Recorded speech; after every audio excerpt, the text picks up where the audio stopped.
다 같이 사도신경 하시겠습니다. 전능하사 천지를 만드신 하나님 아버지를 내가 믿사오며 그 외아들 우리 주 예수 그리스도를 내가 믿사오니 이는 성령으로 잉태하사 동정녀 마리아에게서 나시고 본디오 빌라도에게 고난을 받으사 십자가에 못 박혀 죽으시고 장사한 지 사흘 만에 죽은 자 가운데서 다시 살아나시며 하늘에 오르사 전능하신 하나님 우편에 앉아 계시다가 저리로서 산자와 죽은 자를 심판하러 오시리라. 성령을 믿사오며 거룩한 공회와 성도가 서로 교통하는 것과 죄를 사하여 주시는 것과 몸이 다시 사는 것과 영원히 사는 것을 믿사옵나이다. 아멘. 우리 찬송가 292장 함께 찬양하도록 하겠습니다. 찬송가 292장입니다.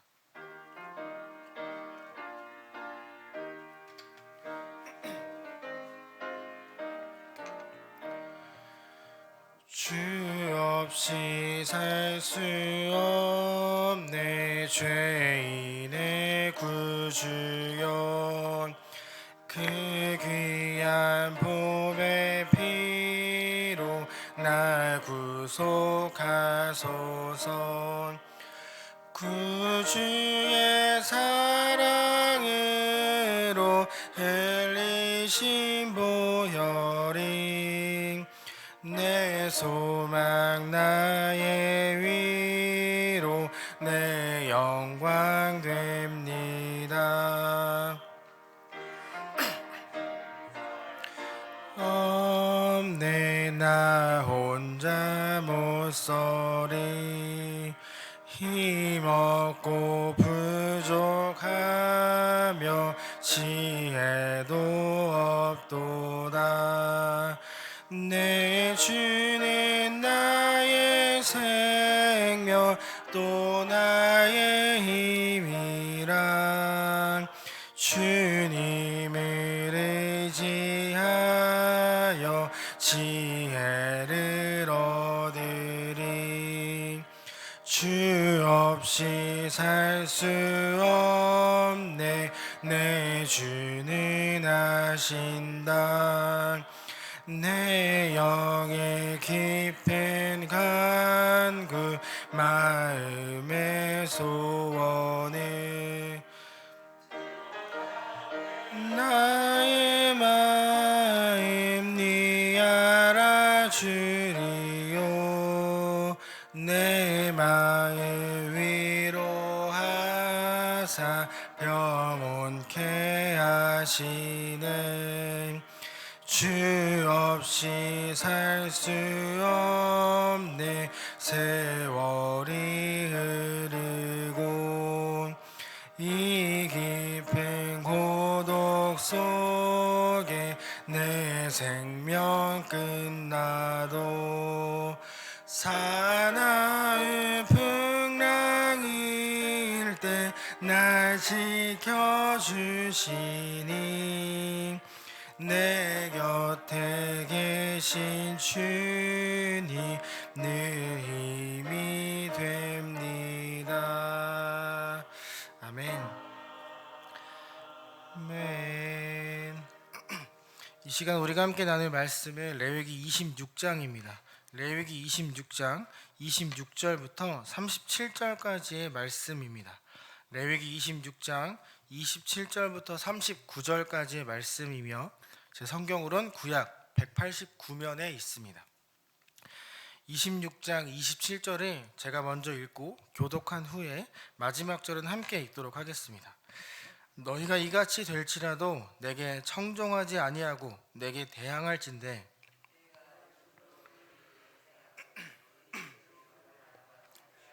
더 징벌하니 너희가 아들의 살을 먹을 것이요 딸의 살을 먹을 것이며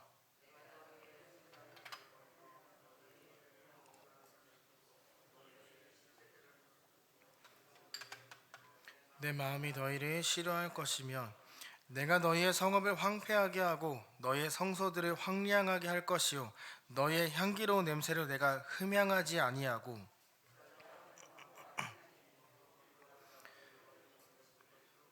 말미암아 놀랄 것이며 내가 너희를 여러 민족 중에 흩을 것이요 내가 칼을 빼어 너희를 따르게 하리니 너희의 땅이 황무하며 너희의 성읍이 황폐하리라. 너희가 원수의 땅에 살 동안에 너희의 본토가 황무할 것이므로 땅이 안식을 누릴 것이라. 그때 땅이 안식을 누리리니 너희가 그 땅에 거주하는 동안 너희가 안식할 때 땅은 쉬지 못하였으나 그 땅이 황무할 동안에는 쉬게 되리라. 내가 그들의 마음을 약하게 하리니 그들은 바람에 불린 잎사귀 소리에도 칼을 피하여 도망하듯 할 것이요 쫓는 자가 없어도 우리 함께 읽겠습니다. 그들은 쫓는 자가 없어도 칼 앞에 있음같이 서로 짓밟혀 넘어지리니 너희가 원수들에 맞설 힘이 없을 것이요. 아멘. 이 시간 예배 자리에 나오시면서 8분의 성도님께서 1차 번전금을 드리셨습니다. 어제부터 우리는 하나님의 말씀에 불순종하며 일어나는 5가지 저주에 대해서 함께 살펴보고 있습니다. 첫 번째 저주는 일반적인 저주입니다. 불순종했을 때 폐병과 열병을 내리겠다 말씀하십니다. 그리고 두 번째는 그보다 7배 더한 저주입니다.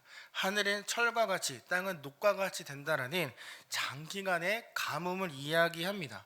장기간의 가뭄이 이어져서 먹을 것이 없는 그때 세 번째 저주가 일어납니다. 들짐승들이 사람들을 공격해 와서 그나마 먹을 것들을 다 빼앗아가는 저주가 일어납니다. 그리고 네 번째 저주는 연병과 적들의 칼이 등장합니다. 그리고 이제 오늘 우리가 읽은 이 본문에는 마지막 5번째 저주에 대한 내용이 담겨 있습니다. 우리가 이 저주를 통해서 알아야 되는 것이 있습니다. 하나님께서 이스라엘에게 왜 이러한 저주를 내리느냐, 그것을 우리가 알아야만 합니다. 왜냐하면 이 저주 전에 축복에 대한 내용이 나오는데 하나님께서 이스라엘을 축복하는 내용보다 저주하는 내용이 훨씬 더 길게 기록이 되어 있습니다. 그럼 우리는 말씀을 읽으면서 어쩌면 하나님께서 복 주시는 것보다 저주 내리는 것을 즐겨하는 신은 아닐까라는 오해를 할 수 있습니다. 그런 것이 아니라 하나님이 이 저주를 통해서 이스라엘에게 원하셨던 건 그들이 돌이켜 하나님 앞으로 돌아오는 것, 그것을 원하셨습니다. 물론 이 5가지의 저주가 정말 끔찍하고 일어나서는 안 되는 일들이긴 하지만 이 모든 시간 속에 5번째 저주가 일어나기 전에 이들이 돌이켜 돌아오기만 한다면 저주는 멈출 것이고 그 전에 약속하신 축복이 이들에게 허락될 것이 분명합니다. 하나님께서 보여주시는 이 5가지 저주 중에 오늘 우리가 함께 살펴볼 마지막 이 저주는 2번째 저주와 비슷해 보입니다. 왜냐하면 5번째 저주 역시 기근과 가뭄에 대한 이야기가 있기 때문입니다. 하지만 자세히 잘 보면 2번째 저주와 확연히 다른 점이 있습니다. 2번째 저주 때는 그래도 그나마 먹을 것들이 있었습니다. 들짐승들이 공격해 올 만큼 그래도 먹을 것이 있었습니다. 하지만 5번째 저주가 일어나는 이땐 눈을 씻고 찾아봐도 먹을 것을 찾을 수 없습니다. 그 어느 곳에도 먹을 것이 나타나지 않습니다. 먹을 것이 아예 없는 세상이 일어나자 이스라엘 사람들은 인간이기를 포기하는 어떠한 사건을 하나 일으키게 됩니다. 바로 29절입니다. 너희가 아들의 살을 먹을 것이요 딸의 살을 먹을 것이며, 다시 말해 나의 자녀를 먹는 식인 행위가 일어나게 될 것이다 라고 말하는 거죠. 인간이 인간됨을 포기하는 사건, 나의 자녀를 먹는 사건, 있어서는 안 되는 일이 이때 일어난다 라고 말씀하십니다. 그리고 30절에 또 이런 말씀이 이어집니다. 내가 너희의 산당들을 헐며 너희의 분향단들을 부수고 너희의 시체들이 부서진 우상들 위에 던지고 내 마음이 너희를 싫어할 것이며. 살기 위해 자녀들까지 먹었습니다. 그래도 더 이상 먹을 게 없습니다. 이제 사람들은 굶어 죽기 시작을 합니다. 그리고 굶어 죽은 그 시체가 그들이 숭배했던 우상, 그 이방 신당 앞으로 던져지게 된다라고 이야기를 합니다.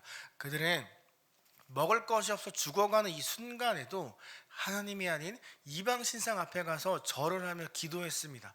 비를 내려달라고, 우리에게 풍요를 달라고, 당신이 풍요의 신이기 때문에 우리에게 비를 내려야 한다라고 이방 신들에게 가서 계속해서 매달렸습니다. 그들이 이방 신상을 세우고 이러한 분향단을 세운 이유는 풍요로움의 축복을 받기 위해서였습니다. 하지만 그들이 세운 우상은 그들이 굶어 죽는 그 순간까지 비 한 방울도 어떠한 풍요로움도 내리지 않았습니다. 왜일까요? 이유는 간단합니다. 가짜 신이었기 때문입니다. 인간이 자신의 필요에 의해 만들어낸 가짜 신이기 때문입니다. 인간이 나의 목적을 이루기 위해 만들어냈던 신이었기 때문에 그 어떠한 복도 줄 수 없는 거죠. 비와 풍요로움의 주관자는 그들이 만들었던 바알과 아스다롯이 아니라 정말 여호와 하나님인데 그것을 절대 이들이 이 순간까지 기억하지 못하고 있는 겁니다. 하지만 또 참 마음 아픈 일은 그래도 하나님을 예배하는 자들이 있었습니다. 하지만 진정으로 예배하는 것이 아니라 수많은 이방신들 중 하나로 하나님을 예배하는 사람들이 있었습니다. 그들은 이 마지막 순간까지 하나님을 떠올리지 못했습니다. 아니 생각조차 하지 못했습니다. 왜냐하면 그들의 마음엔 하나님이란 존재가 더 이상 없었기 때문이죠.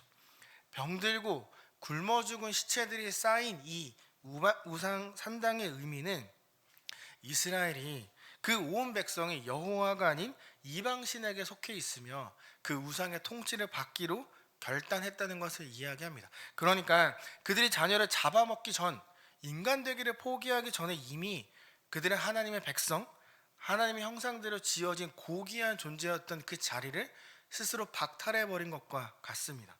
하나님이 그들에게 없기 때문에 자녀를 잡아먹는 끔찍한 일까지 지금 일어나고 있는 것입니다.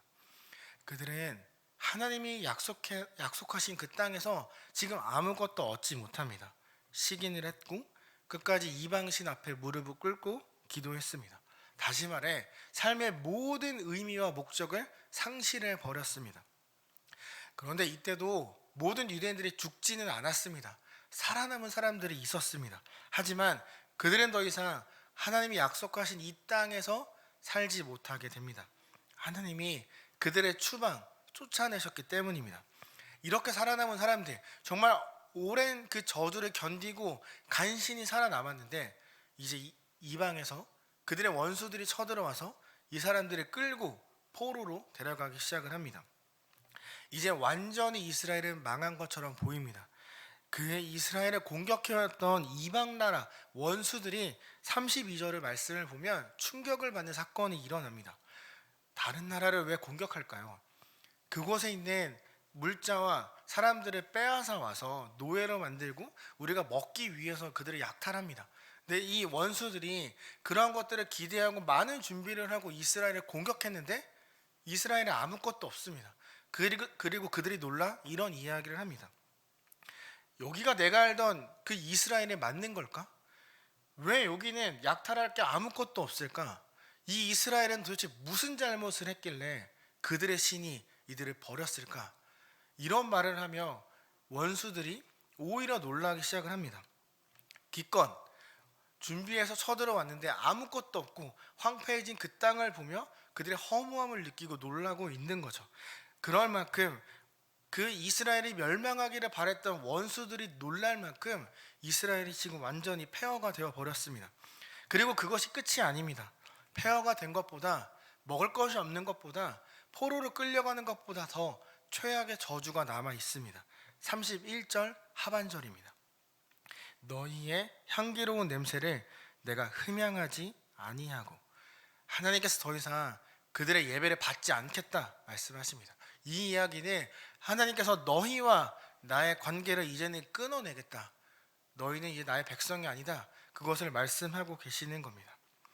기근과 전쟁에서 간신히 살아남은 그들에게 어떠한 소망과 희망도 주지 않겠다라는 정말 너무나 무서운 말씀을 하고 계시는 거죠.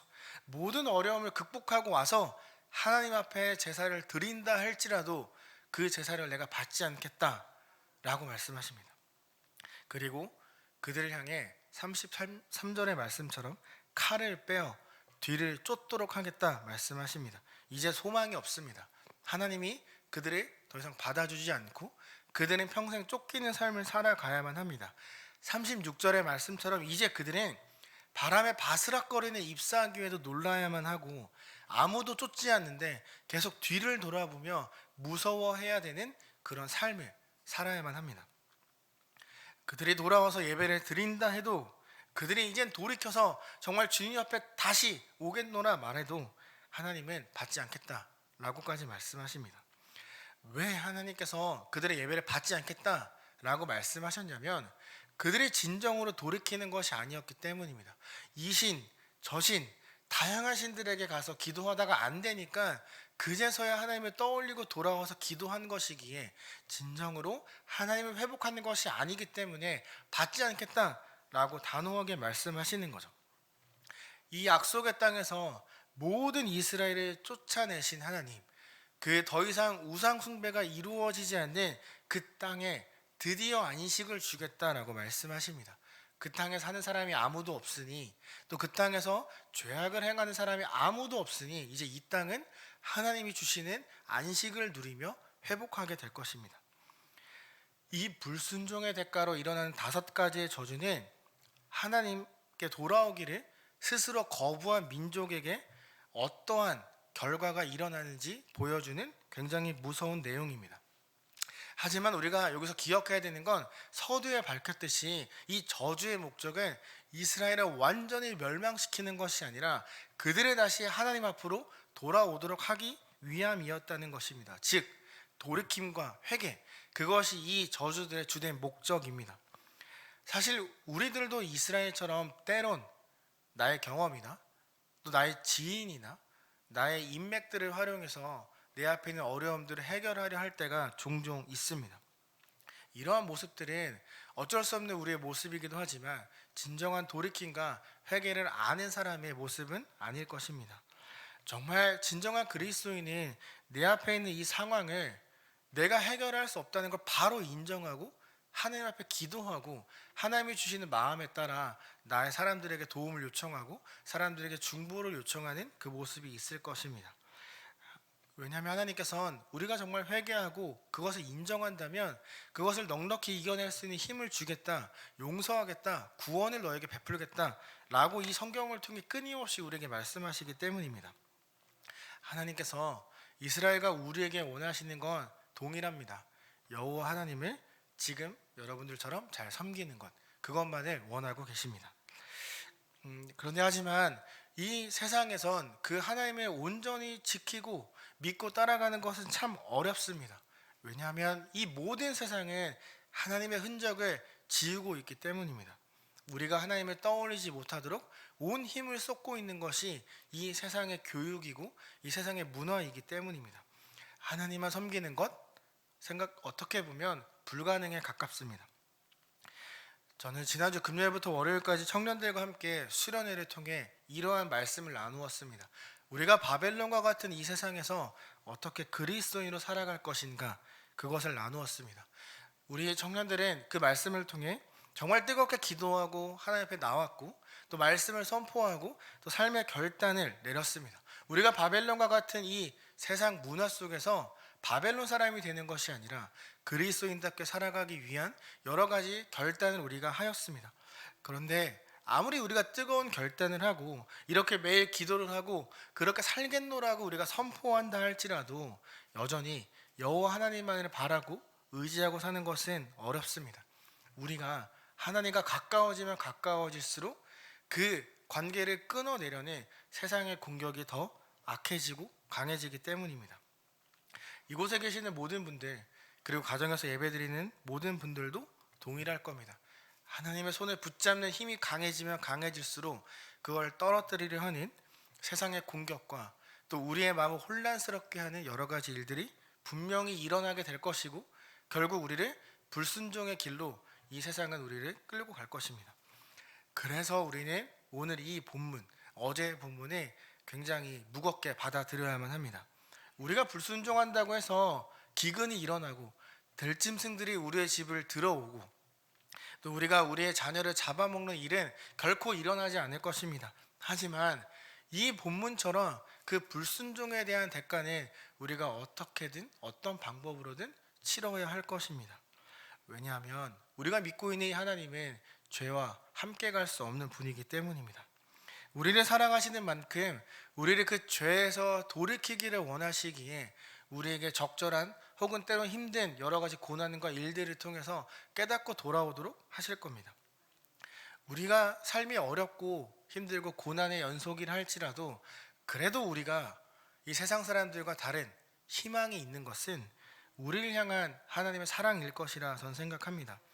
왜냐하면 하나님께서 이스라엘의 땅에서 다 몰아내신 후에 안식을 선포하시는데 그 땅을 다시 회복시키는 것에만 목적이 있는 것이 아닙니다. 그 땅을 회복시킨 후, 다시 말해 그 땅에서 이제 먹을 것들을 다시 낼 수 있을 만큼 비옥하게 회복시킨 후에 쫓아버렸던 그 모든 언약 백성들을 다시 불러 모아 그 땅에서 함께 살아갈 준비를 이미 하고 계시기 때문입니다. 그냥 쫓아낸 것이 아니라 그들이 돌아와 다시 살 수 있는 환경을 하나님께서 만들고 계시는 거죠.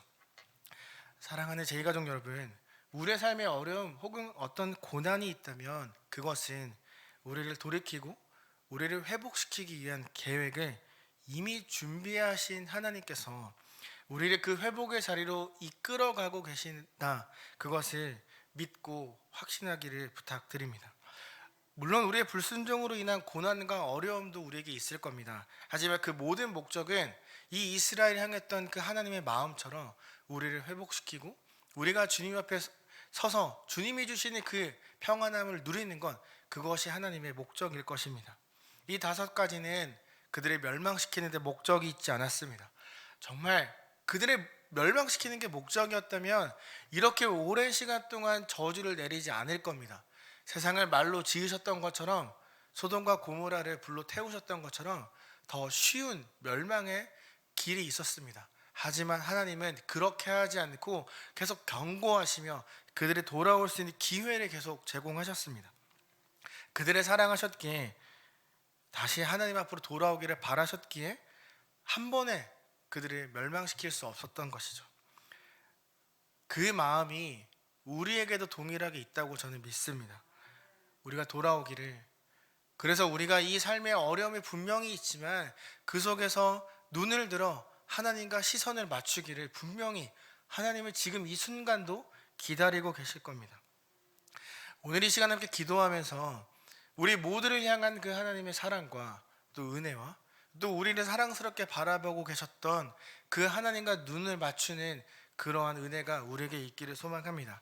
그 은혜를 힘입어서 우리가 불순종의 길에서 벗어나 순종을 하고 또 주님 앞에서 주시는 그 은혜, 회복을 경험할 수 있는, 또 오늘 하루를 넉넉하게 살아낼 수 있는 힘이 우리 모두에게 있기를 또 간절히 소망하며 예수님의 이름으로 축복합니다.